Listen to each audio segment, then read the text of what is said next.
Bună, dragi prieteni! Eu sunt Diana.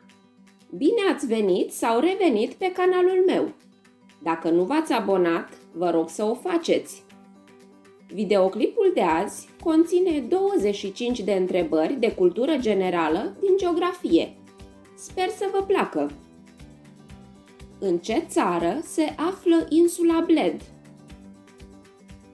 Micuța insulă se află în Slovenia, în mijlocul lacului glaciar Bled. Unde se află insula Bora Bora? Este o insulă vulcanică din Oceanul Pacific, ce aparține teritoriului Polinezia franceză. Unde se află lacul Prags? În Italia, provincia autonomă Bolzano. Cărei țări îi aparține insula Albă, care este vârful unui vulcan submarin activ? Noii Zeelande. Cum se numește placa tectonică situată de-a lungul fundului Oceanului Atlantic, formând cel mai lung lanț muntos submarin din lume? Dorsala Atlantică și are o lungime de 40.000 de kilometri. Există și porțiuni aflate deasupra nivelului apei. Cea mai cunoscută este în Islanda. În ce țară se află Parcul Național Caierca, numit după râul Caierca, cu lungimea de 73 de kilometri? În Croația. Care este cea mai mare deltă din lume? Delta Gange-Brahmaputra, cunoscută și sub denumirea Delta Bengaleză. Este situată în regiunea Bengal și aparține statului Bangladesh în proporție de 85% și Indiei în proporție de 15%. Este formată din confluența a două fluvii majore, Gange și Brahmaputra. Care a fost primul parc național din lume?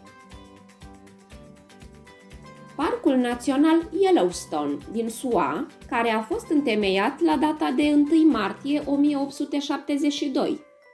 Se întinde pe o suprafață de 8.987 de kilometri pătrați și cuprinde lacuri, canioane, râuri și lanțuri muntoase. Lacul Yellowstone este unul dintre cele mai mari lacuri de mare altitudine din America de Nord. Pe teritoriul cărei țări se află Delta Dunării?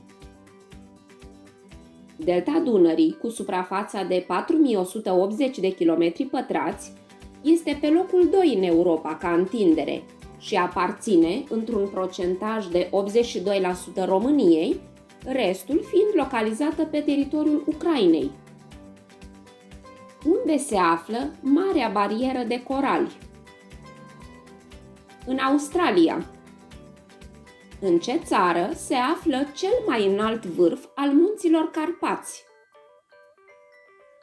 În Slovacia, munții Tatra. Vârful se numește Gerlachovski și are 2655 de metri. Care este cea mai înaltă regiune populată din lume? Regiunea autonomă Tibet, situată la 4900 de metri deasupra nivelului mării. Este înconjurată de munții Kunlun și munții Himalaya. Unde se află lacul Öschinen? În Elveția, la altitudinea de 1574 de metri, în Oberlandul Bernan. Care este țara cu cea mai mică densitate a populației?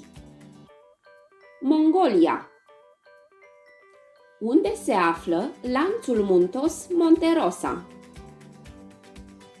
Se află la granița dintre Italia și Elveția.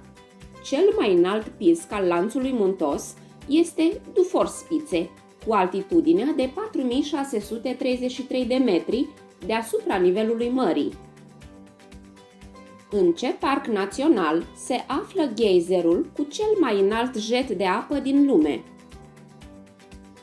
În Parcul Național Yellowstone. Geizerul Steamboat a aruncat apa până la 90 de metri în aer. Ce mare are oglinda apei la cea mai mică altitudine de pe glob? Marea Moartă, care are oglinda apei la 427 de metri sub nivelul mării. Marea Moartă este o mare închisă, fără legătură cu oceanul planetar. Apa mării are o salinitate de 9,6 ori mai mare decât apa oceanelor.